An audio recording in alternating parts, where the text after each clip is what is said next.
इतिहास में कुछ कहानियां ऐसी हैं जो रहस्य, दौलत और मौत के साए में लिपटी होती हैं। आज हम एक ऐसी ही कहानी की बात करने वाले हैं, फ़ैरो के श्राप की। एक ऐसा मिथक, एक ऐसी अफवाह जिसने दुनिया को सदियों से डराया है।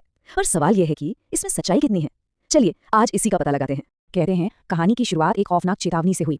जरा सोचिए, एक अंधेरी कब्र, हजारों साल पुरानी, और उसके बाहर पत्थर पर लिखा है, जो भी फ़ैरो की शांति भंग करेगा, मौत उसे अपने पंखों पर उठा ले जाएगी। बस यहीं से उस डर की शुरुआत हुई जिसने आने वाले कई दशकों तक पूरी दुनिया पर अपना साया बनाए रखा। और फिर साल 1923 में ये डर जैसे हकीकत में बदल गया, जब इस पूरी खोज को फंड करने वाले, मतलब पैसा देने वाले लॉर्ड कार्नारवन की मौत हुई। और सुनिए, ये कोई आम मौत नहीं थी, ये एक ऐसी सनसनीखेज खबर बनी जिसने पूरी दुनिया को हिलाकर रख दिया।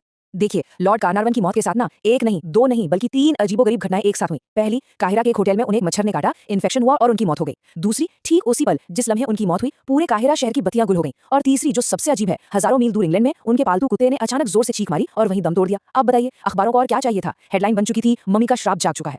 लेकिन इस श्राप की कहानी को पूरी तरह समझने के लिए ना हमें थोड़ा सा वक्त में पीछे जाना होगा। कुछ महीने पहले, नवंबर 1922 में, उस पल में जब इतिहास की सबसे बड़ी खोज हुई थी, तब किसी को भी अंदाजा नहीं था कि यह शानदार खोज अपने साथ मौत का साया लेकर आने वाली है। 15 साल, सोचिए, पूरे 15 साल की लंबी और थका देने वाली खोज के बाद एक आर्कियोलॉजिस्ट थी, हॉवर्ड कार्टर। उन्होंने वो कर दिखाया जो लगभग नामुमकिन माना जा रहा था। उन्होंने तूतनखामन की 3000 साल पुरानी कब्र खोज निकाली। और ये इतनी बड़ी बात क्यों थी? क्योंकि ये कब्र लुटेरों से पूरी तरह बची हुई थी, जो कि इजिप्टोलॉजी की दुनिया में मतलब लगभग अनसुनी सी बात है। और जब वो कब्र खुली तो अंदर जो मिला उसने पूरी दुनिया की आंखें चौंधिया दी। एक दो नहीं, 5000 से ज्यादा बेशकीमती कलाकृतियां, 10 किलो वजन का शुद्ध सोने का बना एक डेथ मास्क, और तो और एक ऐसा खंजर जो उल्कापिंड के लोहे से बना था। जी हाँ, अंतरिक्ष से आए लोहे से। अब समझ आया क्यों इसे मानव इतिहास की सबसे बड़ी आर्कियोलॉजिकल डिस्कवरी कहा जाता है।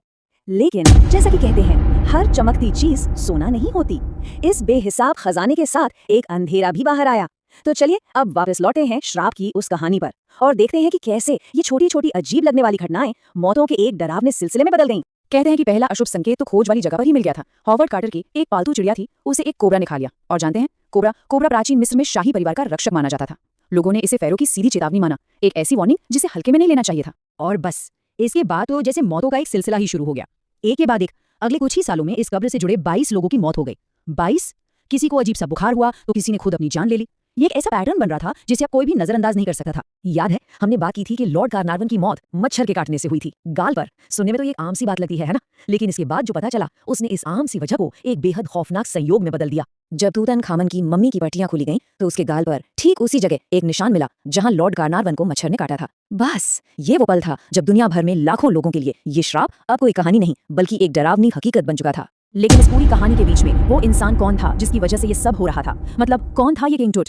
अब वक्त है इस मिथक के जाल से बाहर निकलकर उस लड़के की असलियत को जानने का, जिसे दुनिया आज भी किंग टूट के नाम से जानती है। तो अब आते हैं सबसे बड़े सवाल पर, क्या सच में कोई श्राप था, या ये सब सिर्फ एक गढ़ी हुई कहानी थी जिसे अखबारों ने और लोगों के डर ने इतना बड़ा बना दिया? चलिए अब अंधविश्वास को एक तरफ रखते हैं और सीधे सीधे फैक्ट्स की, यानी तथ्यों की बात करते हैं। असलियत तो ये है कि तूतनखामन कोई बहुत ताकतवर या महान फ़ैरो नहीं था। वो तो बस एक कमजोर और बीमार सा लड़का था जो सिर्फ 9 साल की उम्र में राजा बन गया। शाही परिवार में आपस में ही शादियां होती थीं, जिस वजह से उसे कई जेनेटिक बीमारियां थीं। सच तो ये है कि वो इतना मामूली राजा था कि उसके बाद के फ़ैरो ने इतिहास से उसका नाम तक मिटा दिया। और शायद यही वजह थी कि उसकी कब्र हजारों साल तक लुटेरों की नजर से बची रही, क्योंकि उसे कोई याद ही नहीं रखना चाहता था।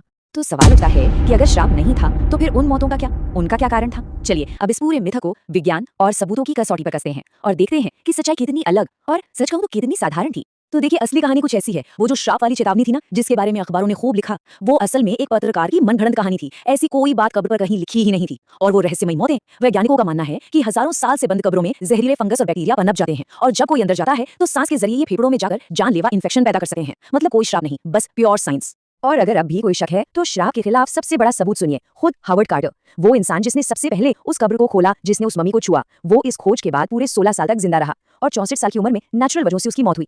अब सोचिए, अगर सच में कोई श्राप होता तो क्या उसका पहला शिकार हॉवर्ड कार्टर को नहीं होना चाहिए था?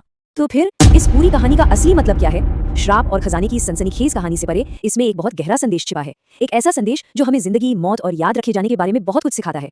प्राचीन मिस्र में लोग मानते थे कि किसी भी इंसान की असली मौत तब होती है जब दुनिया उसका नाम लेना बंद कर देती है। जब तक किसी का नाम लिया जाता है तब तक उसकी आत्मा जिंदा रहती है। मतलब असली मौत सांसें रुकने से नहीं, बल्कि भुला दिए जाने से होती है। अगर इस नजरिए से देखें तो हॉवर्ड कार्टर की खोज ने किंग टूट को कोई श्राप नहीं दिया, बल्कि उसे अमरता दे दी। उसने एक ऐसे राजा को जिसे सब भुला चुके थे, उसे इतिहास के पन्नों में हमेशा के लिए जिंदा कर दिया। उसे एक ऐसी जिंदगी दी जिसे अब मौत भी नहीं छीन सकी। आज दुनिया भर में अरबों लोग उस युवा राजा का नाम जानते हैं जिसे एक वक्त पर इतिहास से मिटाने की कोशिश की गई थी। यही तूतनखामन की असली जीत है। उसका नाम अब हमेशा याद रखा जाएगा और इस तरह वो हमेशा जिंदा रहेगा। तो आखिर में श्राप हार गया और इतिहास जीत गया।